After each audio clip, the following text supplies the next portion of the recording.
Балалар, бүгін біз қазақтың ұлттық ойыны асықпен ойнайтын боламыз, Асықтың ішінде ең мықтысы сақа деп сайлап аламыз. Және сол асықтарды бастаушы болады, Ендеше қазір сендер ойнай тұрыңдар. Асық.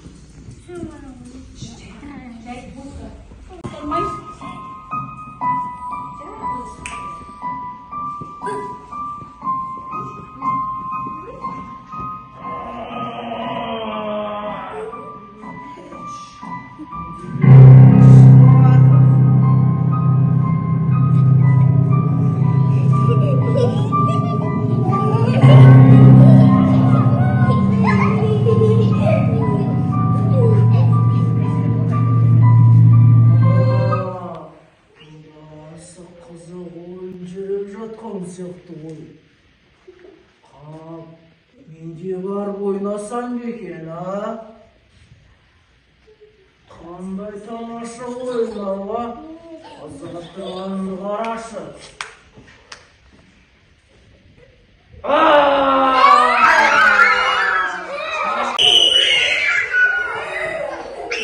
Балалар, не болды? Жаңа асық ойнап жатқан едіңдер ғой, неге бәрін жиналып қалдыңдар? Ана, баба, келсемізден кетейін деді. Ол қандай баба екен? Анда көзі дейіміз бар ғой. Бірақ көзі бар ма? Дию ма? Балалар, ол дию ғой, ендеше ол орманнан келген жалғыз көзді дию. Ой, бұл балалар, ол біздің құндылығымыз, асық ұрлап кеткен ғой. Жас менде жоқ сияқты балалар. Ендеше балалар барлығымыз бірігіп, жас менді және асығымызды орманнан диюдің қолынан алып келейік. Балалар, дию қандай жақта тұрады, білесіңдер ме? Ол жақ өте алыс, ол орман. Бізде неше түрлі кедергілер болады, қорқыныштар болады, осылардың бәрін жеңіп біз өтсек, сол қорқынышты диюде біз барып досымызды және кішкентай өзіміздің сақамызды алып келеміз, Ендеше екі командаға бөліне қойыңдаршы. Балалар, ендеше біз досымызды құтқарып келу үшін бірінші кедергіден өтеміз. Ол үшін бізде орманда диюіміздің өтетін үңгірлер бар екен. Бірінші жолымыз осы үңгірлерден тұрады екен. Үңгірлерден өтіп болғаннан кейін ар жақта қақпа көп. Әрқайсымыз қорқынышымызды жеңіп, сол бір шарды жаруымыз керек. Ендеше басталды, кеттік. Алиха мен Заңғар.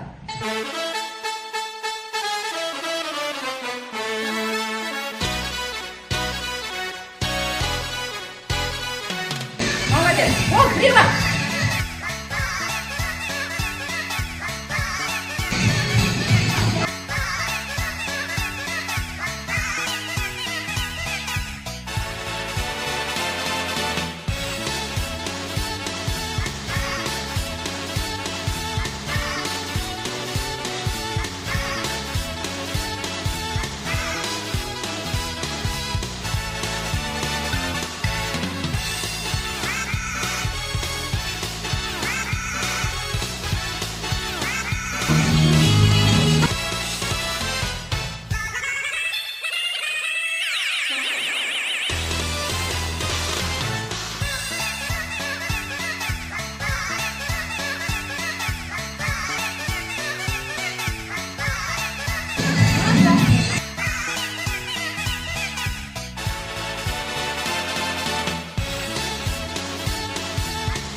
Балалар, біз бірінші кедергіден өттік. Бізде енді сынақта келесі кедергіміз көпірдің астынан өту.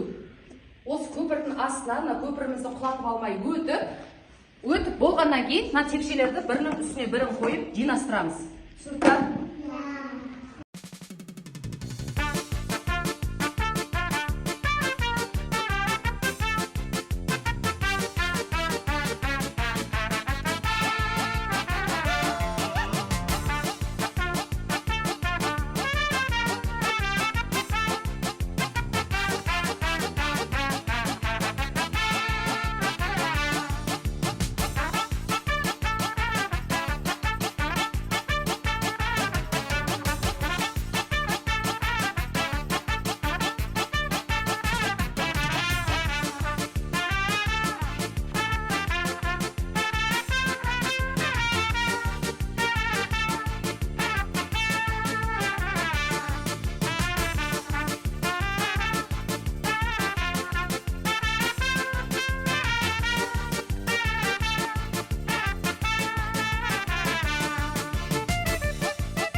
Балалар, біз екінші кедергіден де өттік, бізді алдымызда тағы да бір кедергі күтіп тұр екен.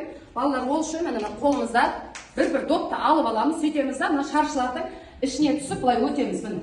Бұның өзі сендер үшін өте қиын болады. Міне. Осыдан өтіп болғаннан кейін жүгіріп келіп мына жерден ұрамыз. Жабыс қалу керек, кімге жабыс қалады, қай топта шар көп жабысады, сол команда жеңіске жетеді.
Тауға шығу өте қиын екен, бүйрек биік екен.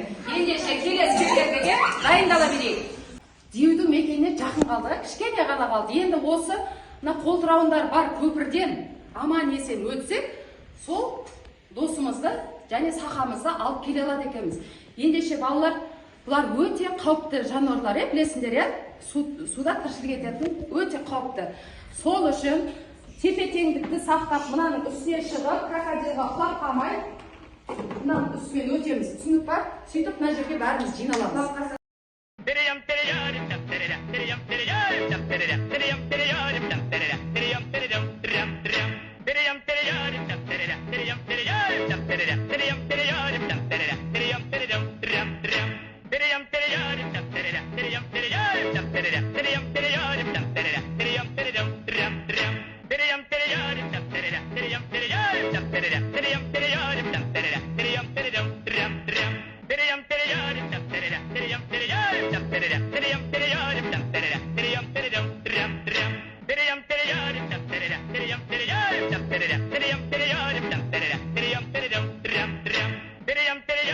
Өттік, және үлкен жалғыз көзді диюдің мекеніне жетіппіз.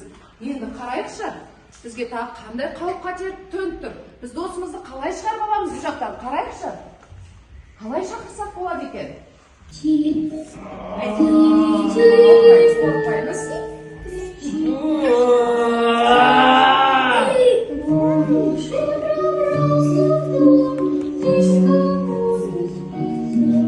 Ал жағынан бармыз. Ой, балақайлар! Сендер бұнда қалай келдіңдер? Өте мықты, қайратты ұл-қыздар екенсіңдер. Сендер достарыңа келдіңдер ме? Ал олай болса, сендер ақыры менің мекеніме келген екенсіңдер. Сендермен бір күш сынасып көрсем қалай қарайсың? Диюдің өзімен күш сынасамыз ба? Қорықпаймыз, біз не деген қиындықтар жеңіп, диюдің алдына шеңгеліп тұрмыз. Енді одан кейінгісі бізге тіптен сөз емес.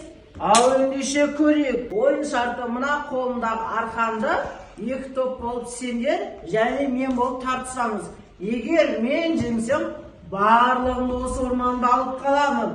Ал сендер жеңсеңдер, сендердің достарын қайтарам, келістік пе? Жеңіліп қалсақ, барлығымыз осы орманда алып қалады екен.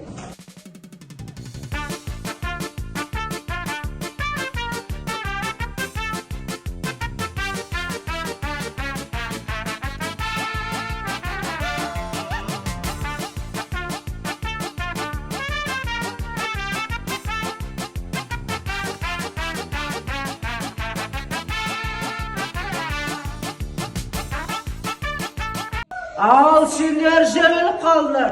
Енді сендер менің мекенімде қаласыңдар. Сендер әлсіз екенсіңдер ғой. Білемесеңдер, көп болдыңдар сендер. Біздің тағы да екінші команданың балалар бар, солардың күшін сынап көрейік. Мүмкін солар бізді құтқарып кетер. Ал кеттік ендеше.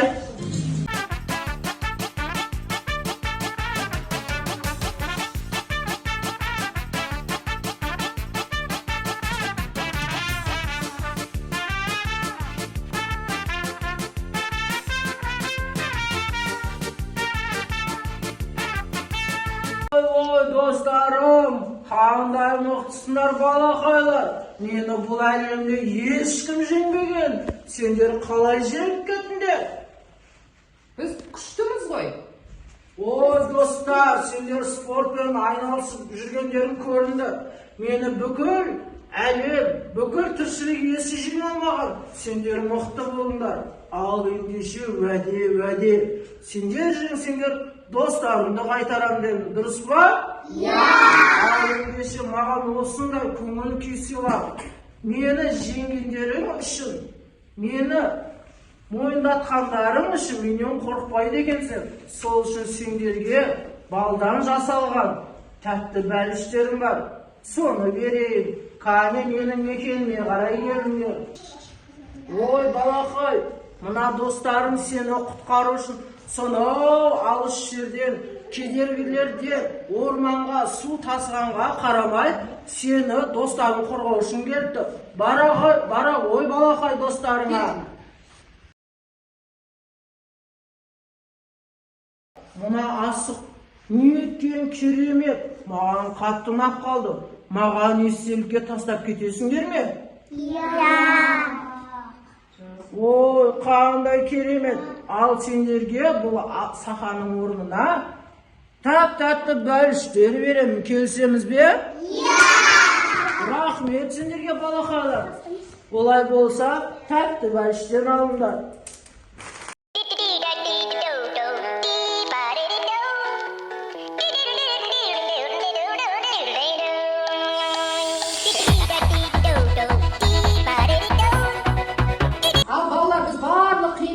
Өттік, досымыз Динаны да құтқарып алдық, иә? Диюмен де достас кеттік, ендеше осы сәтті бір жақсы көтеріңкі көңіл күймен, бимен аяқтасақ деген кеп тұр. Диюге де өзімізді биімізді үйретіп кетейік, солай ма? Ендеше кеттік билейміз.